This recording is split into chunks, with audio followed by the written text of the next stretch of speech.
I'd like to start out by saying a big thank you to all those involved with helping with the clearance at Treba, in particular the garden team, volunteers, but also the contractors that have come in, tree surgeons, and also some contractors with bigger machinery, timber grabs and swing shovels. So you're just sort of looking at, I guess, part of the aftermath of the sort of westerly boundary planting that was struck by the storm. As you can see, a lot of it's been cut up now, some has been taken away, a very much more open light position. So once we've tidied up down through here, we'll hopefully be able to open this back up to our visitors. There are other areas we're starting to work on, so predominantly on the left hand side as you look down through the valley down towards Alice's seat. So hopefully within a sort of week and a half, we'll have all that opened up. Most of Petrie's path are just leaving this last little section. We'll have a few bonfires, clear a bit more lumber, and then all being well, we'll be back to something like normality.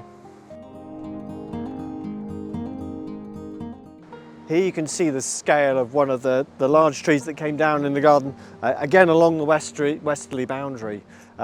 You tend to find with the conifers, obviously they're very heavy, they're very top heavy, a lot of weight being evergreen.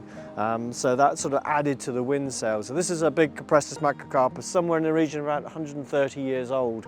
Sadly, that blew over down onto Petrie's path. Although sadly it's not there protecting the rest of the garden, and obviously we will replant. We'll probably use some of this timber that we've got a sort of big stack of to one side for some benches, maybe some sort of cladding, posts and other things. So hopefully we'll get a new lease of life out of this old bit of timber and make something more of it in the garden and continue its use in a very different way.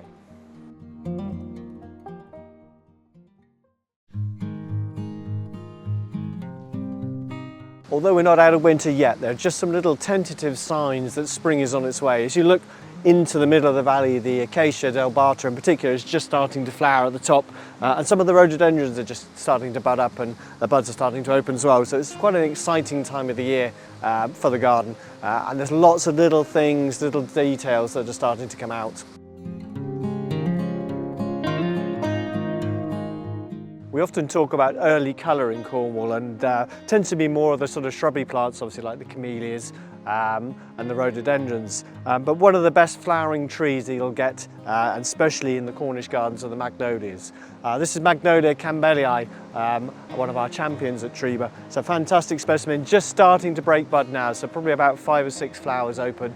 You can see some of the petals that have just dropped off now. Give it another 3, maybe 4 weeks and this will be in full colour. Looking absolutely stunning, covered in a mass of these sort of deep pink flowers. Often with the species magnolias, they can be very varied in their colour form, especially seedling crosses as well. But this is a particular good deep pink and really worth sort of seeking out when it's looking at its best. Arguably one of our most impressive rhododendrons and one of the earliest to flower in the garden is Rhododendron protistum. So just above Dinky's Puddle you'll see it flowering. It has these huge leaves and these really impressive deep pink flowers. It's quite rare in cultivation, so you wouldn't see that many around. We're hopefully going to get some micro-propped so we can actually reintroduce some more back into the garden, because this very old specimen is pretty much sort of nearing the end of its days. So we'd like to get it back into the garden and safeguard it for the future.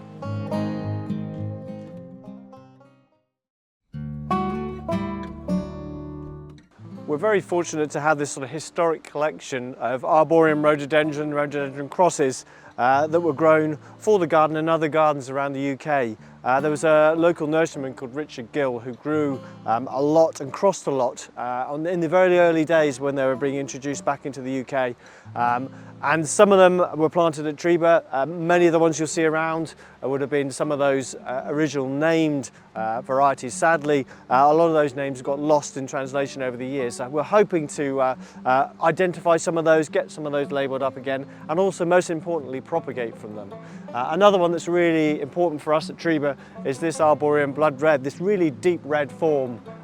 Quite tender, so not very frost hardy, the flowers, so we get damaged, but obviously in Cornwall and Treba in particular, you rarely get the frost to cause it any problems. So hopefully another one that we can get propagated, bulked up and then added to the garden, but not just to the garden. Also, the importance is about how you share these plants out with other gardens, and not just in Cornwall but outside of Cornwall.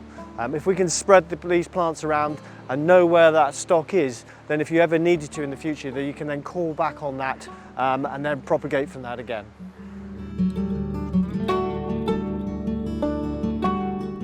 We've had a very obviously topsy-turvy winter so far, but a very wet winter and very mild. The odd cold day, but nothing particularly prolonged.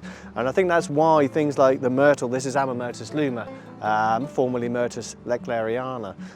It's a beautifully scented myrtle, but normally you'd be sort of in its full flush of flower once you get through to the sort of middle of March. But early February, and it's already looking really good. So again, down to the conditions, I think, as much as anything.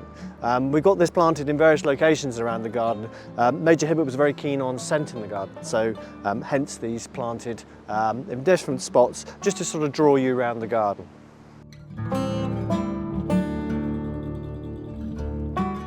As well as being a good choice for good sort of autumnal displays with their foliage, if you choose the right Acer, you can get really good ones for coloured stems. This is Acer Rufinerve Winter Gold.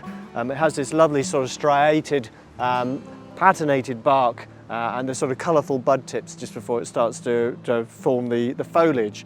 It tends to be on the younger growth that you tend to get the best colour on a lot of these Acers. There's also another one called Acer Griseum, which has a peeling cinnamon coloured bark. They can really create quite a sort of dramatic effect, especially when you've got a big head of last year's growth and those lovely pinkish coloured stems. Some of them have sort of green stems as well with striated bark, so they really do add that sort of contrast in a garden when there's less to see.